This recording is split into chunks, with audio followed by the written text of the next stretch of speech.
වැඩිපුරම බුද්ධිමත් කවුද? බල්ලද එහෙම නැත්නම් පූසද?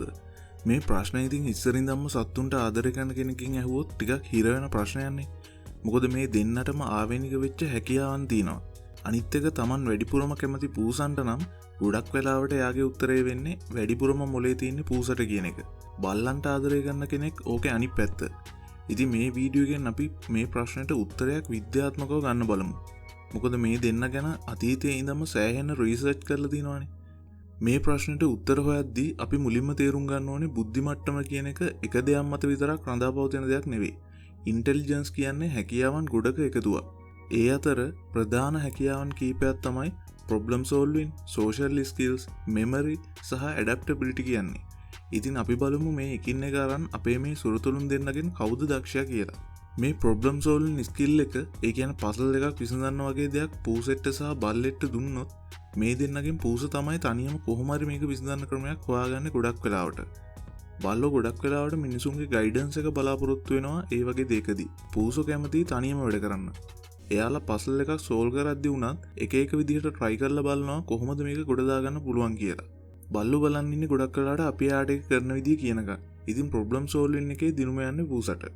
සෝෂල් ඉන්ටෙලිජන්ස් පැත්ත ගත්තාම බල්ලෝ ඉස්සරහින් ඉන්නවා කියන්න පුළුවන්. මොකද පූසන්ට වඩා එයාලට පුළුවන් අපිව තේරුම් ගන්න. අපි කියන දේවල් පිළිපදින්න. ඒ වගේම ටීම් එකක් විදිහට හිතලා වැඩ කරන්න.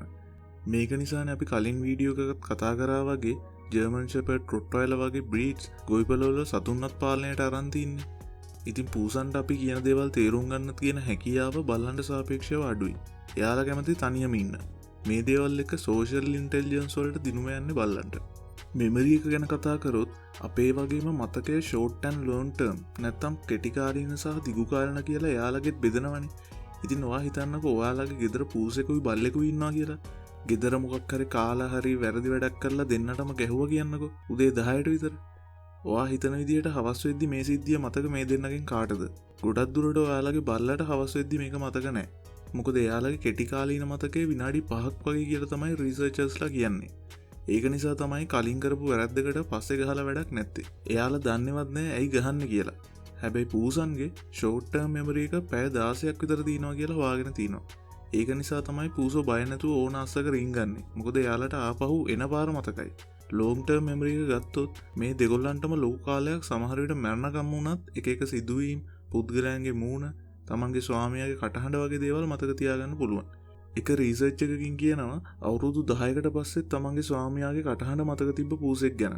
හැබැයි බල්ලන්ට සාපේක්ෂව පූසන් මතක තියා ගැනීම සිලෙක්ටිව් කියලා තමයි කියන්නේ. හරියට නිකන් පූසන්ගේ මෙමරි එක 2GB චිප් එකක් වෙද්දී බල්ලන්ගේ ඊට වැඩි කැපැසිටි එකක් වගේ. ඉතින් අපිට තියෙන්නේ 2GB චිප් එකක් නම් අපිත් ඕකට දාලා තියාගන්න වැදගත්ම දේවල් ටිකක්නේ. ඒ වගේ තමයි පූසන්ගේ මෙමරි එක. ඊළඟට අපි කතා කරන්නේ ඇඩැප්ටිබිලිටි එක ගැන. මේකෙදි නම් ඔයාලත් දැනටම දන්නවා කවුද අලුත් ගෙදරකට නැත්තම් අලුත් රූටීන් එකකට එහෙම නැත්තම් අලුත් කෙනෙක් ගෙදරට ඇවිත් නැවතුනොත් කවුද ඉක්මනටම එකට හැඩගැහෙන්නේ කියලා. බල්ලෝ සාමාන්‍යයෙන් එයාගේ ස්වාමියා යන ඕන තැනක යනවානේ.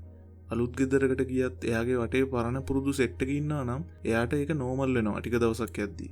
ඒත් පූසෝ සාමාන්‍යයෙන් මේ වෙනස්කම් වලට ටිකක් අකමැතියි. එයාලව කොහේ හරි අරන් යන්න හැදුවත් ඒකට කැමති නැත්තේ ඒකයි. එයාලා කැමති පරණ පුරුදු විදිහටම පොඩි දඩයමක් කරගෙන පාඩුවේ ඉන්න. පූසෝ කියන්නේ ඉන්ඩිපෙන්ඩන්ට් විදිහට ඉන්න කැමති බල්ලෝ තරම්ම මිනිස්සු මත යැපෙන්නේ නැති කට්ටියක්. බල්ලෝ එහෙම නැහැ. එයාලා පරිණාමය වෙලා තින්නේ තුර්කයන්ගෙන්නේ. ඉතින් එයාලා කැමති පැක් එකක් විදිහට ඉන්න. ඉතින් මේ කාරණා ඔක්කොම සලකලා බැලුවාම අපිට හිතෙන්න පුළුවන් පූසන්ට වඩා බල්ලෝ ස්මාර්ට් කියලා. ඒක ඉතින් සාපේක්ෂයි. මේ දෙන්නටම එයාලට ආවේනික හැකියාවන් ගොඩක් තියෙනවා. ඉතින් ඔයාට මේ ගැන තියෙන්නේ මොන වගේ අදහසක්ද? කමෙන්ට් එකක් දාන්න අමතක කරන්න එපා. ඒ වගේම තමයි අපිව තාම subscribe කරලා නැත්නම් subscribe කරන්න. ආයෙත් මේ වගේ වීඩියෝ එකකින් හම්බ වෙනකන් ඔයාලා හැමෝටම සුබ දවසක්.